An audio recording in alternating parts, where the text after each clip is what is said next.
From the beaches of Rio, we flew across the Andes and landed in Cusco, Peru, the gateway to one of the world's most legendary sites, Machu Picchu.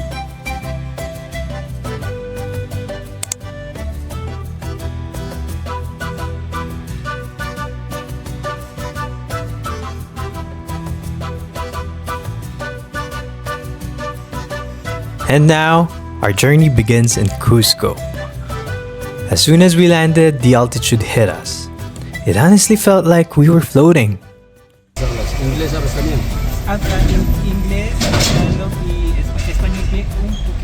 As soon as we arrived, we headed straight to our hotel, the Hilton Garden Inn, and barely had time to drop our bags before we were roaming the streets.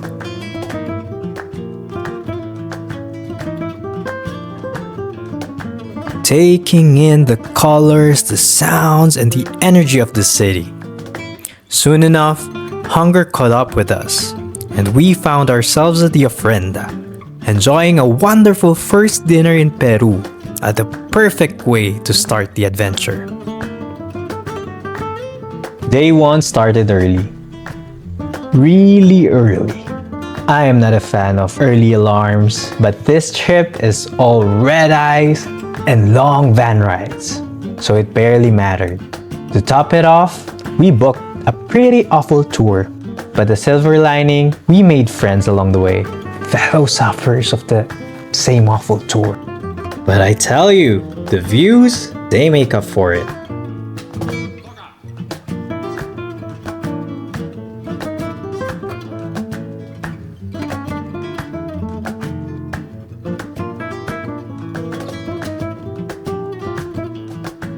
The hike to Aguascalientes was challenging but breathtaking. Every step brought new views, new sounds, and the unmistakable sense of adventure. It reminded me of my first hiking mishap at Pico del Oro. Only this time, the mountains stretched endlessly and every exhausted step felt like it was rewarded tenfold by the scenery around us. The next day, we woke up at dawn for Machu Picchu. We were so eager to see the sunrise, but the clouds had other plans. Still, walking into that ruins in that soft morning light was way more incredible than any poster or history book could have prepared me for. Looking back, Machu Picchu is just a faded picture on a classroom poster, one of those wonders you could only dream about. I never imagined I'd actually be here. Now, Machu Picchu sits high in the Andes, a city built with astonishing precision and foresight.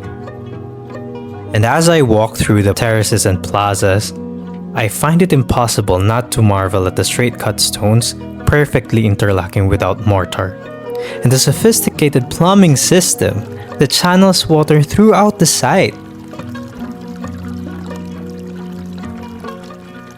What's even more remarkable is how the Incas integrated the natural elements to their structures. The buildings align with the mountains using the contours of the land, and these structures are designed to harness the sunlight and rainfall to their advantage.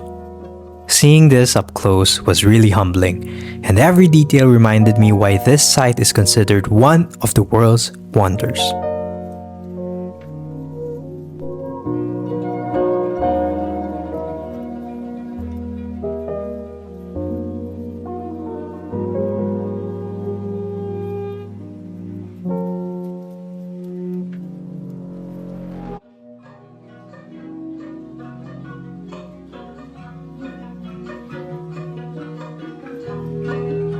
So after a morning immersed in history and awe, we headed back to Cusco. But this time, we opted to use the train. After all the red-eye flights and the long van rides, the thought of sitting back and enjoying the scenery was irresistible. And the views did not disappoint. Rolling past the Andes, I couldn't help but think of the Glacier Express in Switzerland.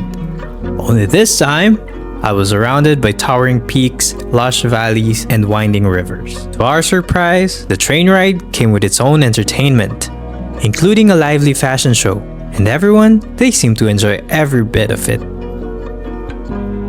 It was a joyful and unexpected way to take in the scenery and reflect on the day. Watching the mountains slide by from the window, we couldn't help but think back on the hikes, the ruins, and all the unforgettable moments that made this adventure truly extraordinary.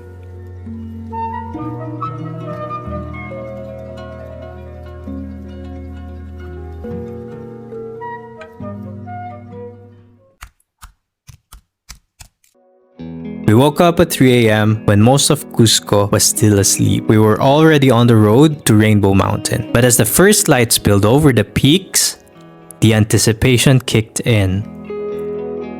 Then came the hike. And wow, at over 5,000 meters above sea level, even a few steps had us catching our breath. We tried to push through at first, but eventually, we swallowed our pride and rented the horses. And honestly, thank God for those horses. Still, they could only take us so far, and the last stretch to the top was all on foot. Every step felt like a workout on its own. But reaching the summit made it all worth it. The mountain unfolded its colors, reds, yellows, browns, like brushstrokes across the Andes. As I was standing there, tired but amazed, it hit me. Rainbow Mountain isn't just about the view, it's about the journey to get there. Kaya pa? Kakayanin.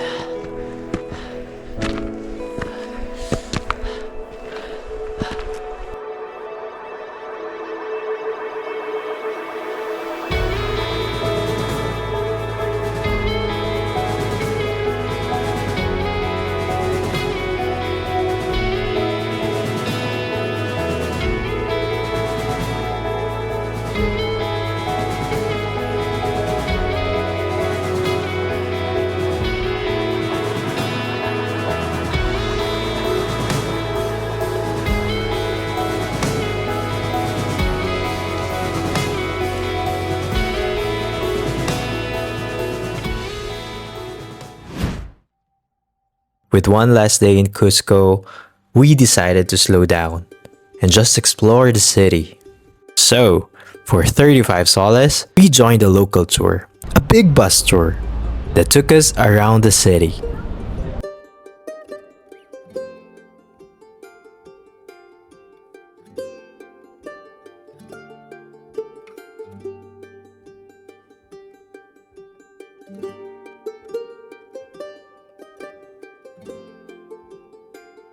One of the stops was a village near Sacsayhuaman, where we got a glimpse of their daily life and traditions, which felt so different from the tourist trail.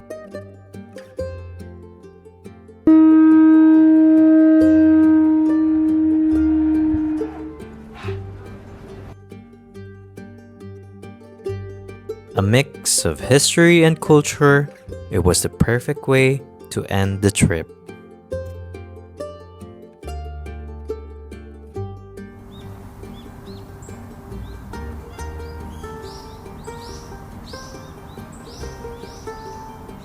From Machu Picchu to Rainbow Mountain and everything in between, Peru gave us more than just beautiful sights. It gave us stories, memories, and moments we'll carry long after we have left. This was definitely one for the books, but the journey doesn't end here. And just like that, our days in Cusco come to a close. As for what's next, I guess we'll just have to keep wondering. So stick around and join me in my next adventure.